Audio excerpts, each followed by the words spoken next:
અને વિશેષ તો ઠાકોર સમાજને પણ વિનંતી કરું છું, આઝાદીના 75 વર્ષ પછી પ્રથમ વખત આ ટિકિટ જ્ઞાનીબેનને નહીં પણ ઠાકોર સમાજને આપી છે। ત્યારે આ તમામ સમાજોના ભરોસે બનાસકાંઠાની 36 કોમના ભરોસે કોંગ્રેસ પાર્ટી આ નાવને તરતી મૂકી છે। આ નાવને તારવી કે ડુબાડવી કે આ બનાસકાંઠાની જનતાના હાથમાં છે। અને વિશેષ ઠાકોર સમાજને કહું છું કે ભારતીય જનતા પાર્ટી હોજે બે કૂતરાને લડાવે તો પણ એને ઊંઘ ના આવે, એટલે ઠાકોર સમાજના નામે ઉશ્કેરીને બીજાને કહે છે ઠાકોરે આને આમ કીધું ને આને આમ કીધું, એટલે ઠાકોરને તો ખાસ વિનંતી કરું છું, ગાંધીજીનું સૂત્ર યાદ રાખજો, તમને કોઈ એક લાફા મારે બીજો ગાલ ધરજો કે અમને 2 લાફા મારી દે પણ અમારે અમારી દીકરીને જીતાડવી છે। એ રાજકીય રોટલો શેકવા માટે નીકળ્યા છે અને આપને ભ્રમિત કરવા માટે નીકળ્યા છે। એ એમ કહે છે કે આપણા સમાજને પહેલી વખત ટિકિટ આપી છે, તો ભાઈ તમારી પાર્ટી હતી, અમે ક્યાં ના પાડ્યો તો? વેલી લઈ લેવી હતી ને? કોણે ના પાડ્યો તો?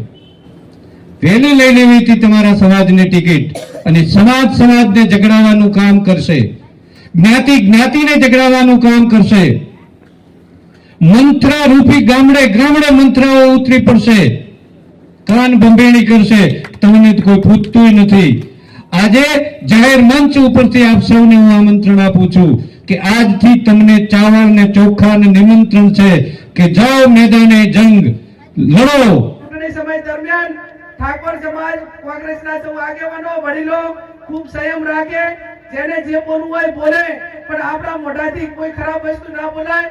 હમણાં તો એક ભાજપના આગેવાન ના શબ્દો બોલવા ના બોલ્યા, મને અનેક લોકોએ કીધું, અનેક લોકોએ કીધું તો છતાં મેં એમને એમ કીધું કે ભાઈ એમના શબ્દો એમને મુબારક। એક ભારતીય જનતા પાર્ટીના આગેવાન એમ થઈને એમ કહે કે આ તો એક કોંગ્રેસની મંત્રા છે અને ગામડે નીકળી પડી છે।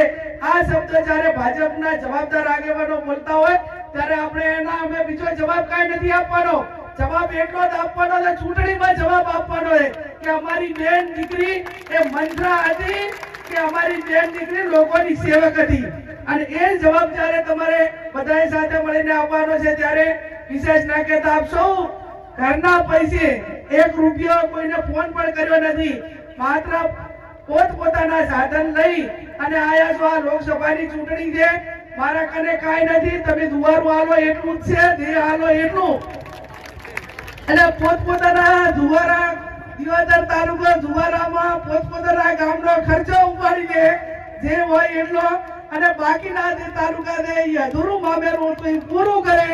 આટલો જ શબ્દ સાથે આપ સૌ મોટી સંખ્યામાં આવી અને અમને બધાને મનોબળ પૂરું પાડ્યું।